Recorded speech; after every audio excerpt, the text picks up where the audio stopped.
Hey, what's going on? Jake here with Uncommon EDC, and today we're going to be taking a closer look at the Hawk Knife Design Shortcut.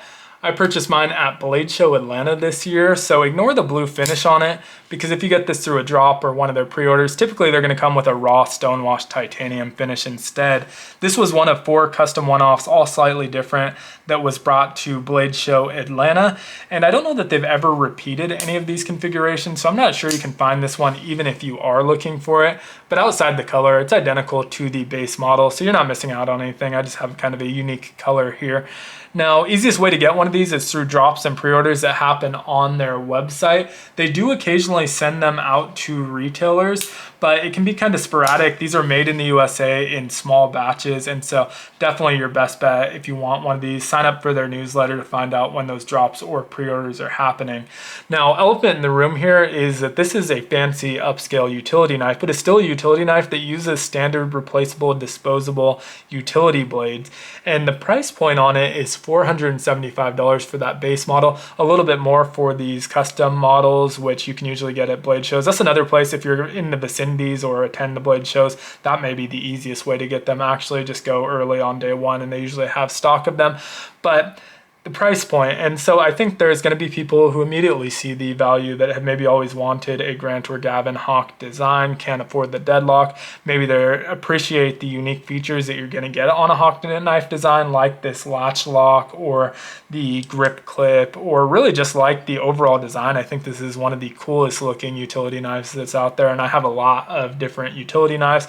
Definitely think this is amongst the coolest, and everyone who handles it feels the same way. But there's also going to be people on the other side of the fence, people who maybe are already typing in the comments, just get a Milwaukee Fastback or other X utility blade that costs under $10 and does the same thing, and that's completely valid as well. You're not going to find me down there arguing in the comments. I feel the way I feel about it, and if you feel that way, that's completely fine as well. But let's get into the knife itself. So about 6.2 inches overall in this deployed position, about 4 inches closed, weighs in at 2.27 ounces, and one of the coolest things about this is that latch lock, and so it is deceptively strong. And the reason I say deceptively is because it's so easy to disengage it. You just kind of press up on this thumb stud, which isn't immediately obvious or intuitive, I guess. A lot of people I hand this to can't figure out how to unlock it, but just lift it a little bit and it comes undone. That will follow along the top track on the handle of the knife. You can just shake it shut, but you can see it ends up over in this position, and there's a spring under this screw that presses down on that lock so that when it gets into the latch position, it just drops down. And you can see how gently that dropped down in there. That's why it doesn't feel like it's going to be a super secure lock, but it definitely is. There's absolutely no play in this housing for the blade. No side to side, no front and back. No matter how much pressure I put on here, and I can push as hard as my thumb will allow, it will not have any movement whatsoever. So the lockup on this is excellent. But then when it comes time to unlock it, you just kind of press there and you can shake it shut, and it's extremely easy to disengage. And so that was one area where I found that to be super impressive. I think it's just really cool. Would love to see it on one with a knife blade as well. I don't know if they've already done that. They may have, but I think it would be really cool to see there as well. We also get some really unique and cool deployment methods. So we have this sort of top flipper that's at a kind of weird angle. It works very well, extremely snappy. So the detent on here is excellent, and flipping it with that flipper tab is very, very easy to do, and like I said, very, very snappy. But we have a couple other deployment methods as well. We have this one down here. I don't know if they've given that a name. I call it like a bump flipper. And the only thing with this one is that flipper tab is coming to the same place that that is sitting. So is our lock. So you have to get out of the way or it won't deploy. But as long as you kind of slide down while you're pressing on it, it deploys nicely. Not with as much authority as that top flipper though. So if you like the kind of snap of that top flipper, definitely gonna get more mileage out of that top flipper. Now there's one more deployment method that I'm not sure was actually even intentional, which is this screw here that holds in our spring for the lock. And so you can thumb flick it, but you can also just middle finger flick it. You want to flick it at about a 45-degree angle, and that snaps out of there just as well as the top flipper. So another really fun way to deploy it. Of course, you can just two-hand pinch and pull as well if that is your preference, but it gives you a lot of different ways to deploy it. Now, another thing to talk about is going to be how to change this blade.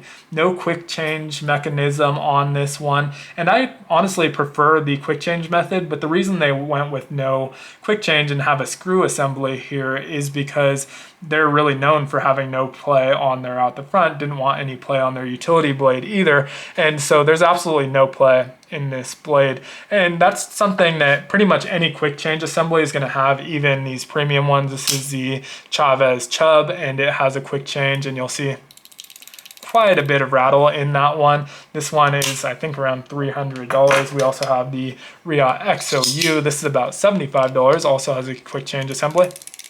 And you can hear all of the play and just wiggle in those ones. And so they didn't want to go that route, so they went with a screw. It's still really, really quick to change it. You just have to have a T9 on you. Now, it does come with a T9, so here's everything you get. You get this box with the 3D printed assembly, a T9 extra utility blade, as well as a pivot tool, because as you can see, it has a unique pivot, so you do need that pivot tool in order to disassemble this one. But it comes with the T9, and so let's get this out of the way again, and we can unscrew that. You don't have to completely remove it. You just have to go about one turn here, enough to loosen it up so you can rotate it out and pull. And then you can see that's still in there. We can put it back into place, just slot it back in and slide it into place. It does have this plug plate here that says USA on it that you have to make sure is back in place before you tighten that down, or it will end up just kind of crooked on there. I mean, it'll still do its job, but end up a little bit crooked. Tighten it down, and as you can see, back to no play, fully secure in there, really quick and easy to do that change. So no problem with that. I don't change utility blades all that often. I'm really only using these for opening packages and breaking down boxes. So that's kind of a non-issue for me. If you're changing them daily, I could see that being a little bit more of an issue, but other than that, it's pretty quick and easy to change it, as you saw, probably 20 to 30 seconds or less. Now, handle-wise, this is going to be identical to the base model, except this one's blue, obviously, but you can see the kind of partial Hawk design logo there. I think it looks really cool. It's also pretty deep set in there, so it does offer a little bit of grip. I wouldn't say a ton, but the knife itself isn't super slippery or anything like that, so not that it needs a bunch of extra grip, but it does add a little bit of grip, and I think it looks pretty cool as well.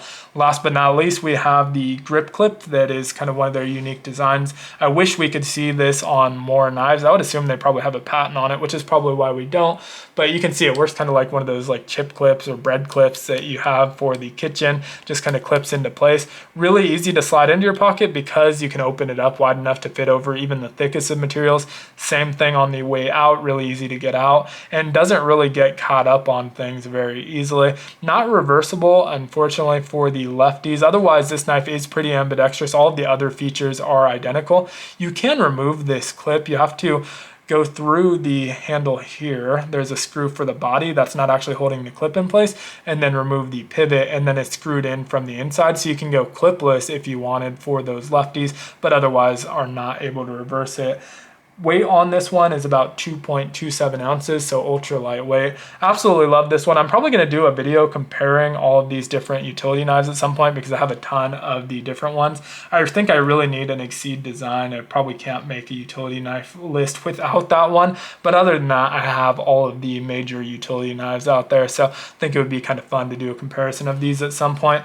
Let me know what you think of this one down in the comments below. I'll leave a link to their website down in the description. I don't think these are currently available, but like I said, they do drop some pre-orders of them when they have availability, and so just sign up for the newsletter if you do want to pick one up. But thanks for watching. If you enjoyed the video, consider liking, commenting, joining the channel as a member. Easiest way to support without spending any money is to subscribe to the channel or check out some of my other videos. If you're shopping with affiliate links anyway, that goes a long way to helping the channel as well. No matter what though, I appreciate you watching, and I hope you have a great one. Take care.